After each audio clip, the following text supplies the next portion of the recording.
Freak the Mighty by Rodman Philbrick. Chapter 13. American Chop Suey. I used to think all that spooky stuff about Friday the 13th was just a pile of baloney. But now I'm getting my own personal introduction to what can happen. It's October, and so far things have been going pretty good, better than I ever expected. Me and Freak are like this unit, and even Mrs. Donnelly says she's starting to get used to us, which is her way of admitting that Freak is about twice as smart as she is, and for sure he's read more books. She keeps saying stuff like, "Kevin, we know you know the answer, because you always know the answer. So wouldn't it be nice if someone else got a chance? For instance, your friend Maxwell." Freak goes, "He knows the answer, Mrs. Donnelly." "Yes, Kevin, and I'm sure you're correct because you're always correct. But for a change, I'd really like to hear Maxwell speak for himself. Maxwell? Maxwell Kane?" This is dumb, because what does it matter if I know the answer? If I don't know, then Freak will tell me, and he'll say it in a way I can understand, which is a lot better than Mrs. Donnelly can do. So what I do, I just shrug and smile and wait, because I know she'll get tired of asking and move on to the next. As a matter of fact, I do know the answer. The reason Johnny Tremaine got mad and hateful is because he burned his hand in a stupid accident. And I know about that because Freak has been showing me how to read a whole book, and for some reason it all makes sense. Where before it was just a bunch of words I didn't care about. My reading skills tutor, Mr. Meehan, he says stuff like, "Max, the tests have always shown that you're not dyslexic or disabled, and this proves it. As you know, my personal opinion has always been that you're lazy and stubborn, and you didn't want to learn. So if hanging out with Kevin somehow improves your attitude and your skills, that's great. Keep up the good work." It was Mr. Meehan who had a word with Mrs. Donnelly, and that's why she finally gave up on trying to make me talk in class, and instead she waits until study hall, where she asks me the same questions alone, and I tell her the answers. She still doesn't get it, though, because she always goes, "But Maxwell, if you can speak to me, then you can speak to your classmates, right?" Wrong.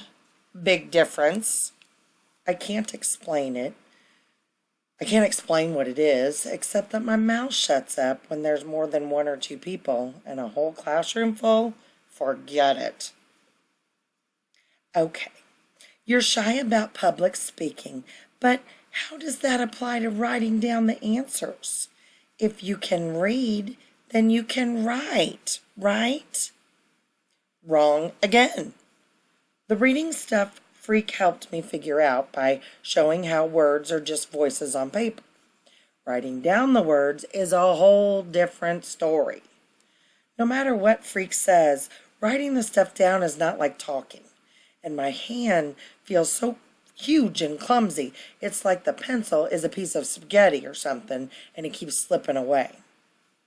Mrs. Donnelly says okay for now. She's satisfied I can read. But we'll really have to work on this writing thing, won't we, Maxwell? And when she says that, I just nod and look away, because inside I'm thinking, forget it. No way. Like Freak says, reading is just a way of listening, and I could always listen. But writing is like talking, and that's a whole other ballgame. Anyhow, what happens first on Friday the 13th? We're in homeroom when this note comes from the principal's office. "Maxwell Kane, your presence is requested." Gulp. So Freak and I get up to go, and the teacher says, "No, Kevin, you stay here. Mrs. Addison was very specific. Maxwell is to go alone." Freak starts to smart-mouth her. Then he changes his mind and he nudges me and whispers, "Just give him name, rank, and serial number. Deny everything. You aren't back by 1000 hours, we'll organize a search and rescue mission." He offers to lend me his dictionary in case I want to try out any big words on Mrs. Addison, but I'm already so worried about being called in alone. All I can think is they're going to put me back in the learning disabled class. I've already decided I'll run away if they do that. I'll go live in the woods somewhere and jump out and scare people. Anyhow, I don't take Freak's dictionary along because my hands are trembly and I might drop it, or Mrs. Addison might ask me a word and I'll forget how to look it up and prove I'm still a butthead goon. Mrs. Addison is waiting outside her office, like she does, and she's trying to smile, but she's not really a smiling kind of person, and I can tell this is serious, whatever it is. Like maybe somebody died. I go, Graham! Is Graham okay? Yes, yes, everybody is fine. Come in and sit down, Maxwell, and please try to relax. Yeah, right. Mrs. Addison is sitting there in her big chair, and she's looking up at the ceiling, and then she's looking at the floor and at her hands, and finally she gets around to looking at me. This is rather difficult, Maxwell. I don't know where to begin. First, let me say we're all very pleased with your progress. It's nothing short of miraculous, and it almost convinces me you knew how to read at your level all along and were for some reason keeping it a secret.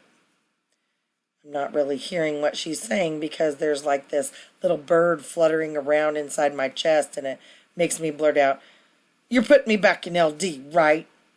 Mrs. Addison comes over and pats me on the shoulder.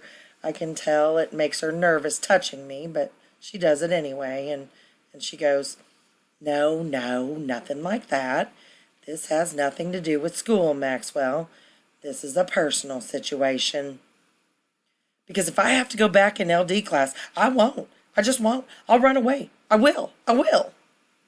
Maxwell, this is not about your classwork or even about school. This is about your, father. My, father. Which makes me wish all of a sudden I'd done something wrong and Mrs. Addison was just giving me detention. She takes a deep breath and folds her hands together like she's praying, and she says, A request has been forwarded to me from the parole board. A request from your father. Maxwell, your father wants to know if... I don't want to hear it! Jump up and cover my ears and holding my hands real tight. Don't want to hear it. Don't want to hear it. No. What happens when you go nuts in the principal's office? She calls in the school nurse, and the two of them are trying to hug me and calm me down, and it's like I'm back in daycare or something. Maxwell, Mrs. Addison is saying. She's trying to pry my hands away from my ears. Maxwell, please forget about it, okay? Forget I said it. You don't have to do anything you don't want to do, okay? And I'll make sure of that, I promise. I swear on my honor, he can't make you do anything you don't want to do. I'm going to make that very clear to the parole board and to his lawyer. Very clear indeed. Finally, I take my hands off my ears, which wasn't really working because I could still hear everything they said. And big surprise, I'm sitting in the corner of the room, down on the floor with my knees all hunched up, and I don't even remember how I got here. It's like I blanked out or something, and the nurse has given me this cup of water, and the weird thing is she's crying. I'm sorry, I say. I didn't mean to hurt you. You didn't, she says. I cry easy. Don't you worry about it. I do worry about it, though, because if she's crying, I must have hit her and I don't remember it, which, if you think about it, is really scary. Who knows what I might do and then not remember it?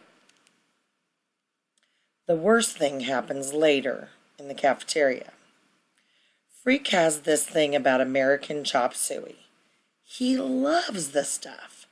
The gooier, the better.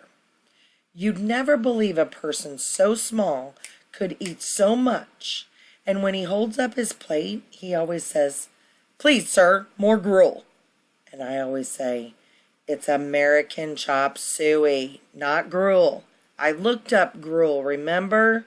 And he always goes, "I beg of you, sir, more gruel." And so finally, I go up to get him another helping. When I come back, something is wrong. Freak's face is all red and swollen up, and he's making his noise. He can't talk. All he can do is look at me and try to say something with his eyes, and then I'm running to get the nurse. "Quick! He can't breathe! He can't breathe!" Then she's running as fast as me, and she's yelling for someone to call an ambulance. Back in the cafeteria, Freak is turning purple. The nurse grabs him, and she's got this plastic thing she shoves into his mouth, and his eyes are closed up tight, and one of his legs is kicking. I don't know what to do, so I start hopping up and down in one place, and when the kids keep crowding around, I push them back, and the next thing, Freak's face is starting to look pink instead of purple, and he's breathing okay. Right about then, the ambulance comes. I never even heard the siren, and Freak is trying to talk in this croaky voice as they put him on the stretcher. "I'm okay," he keeps saying. "Really, I'm okay. I just want to go home."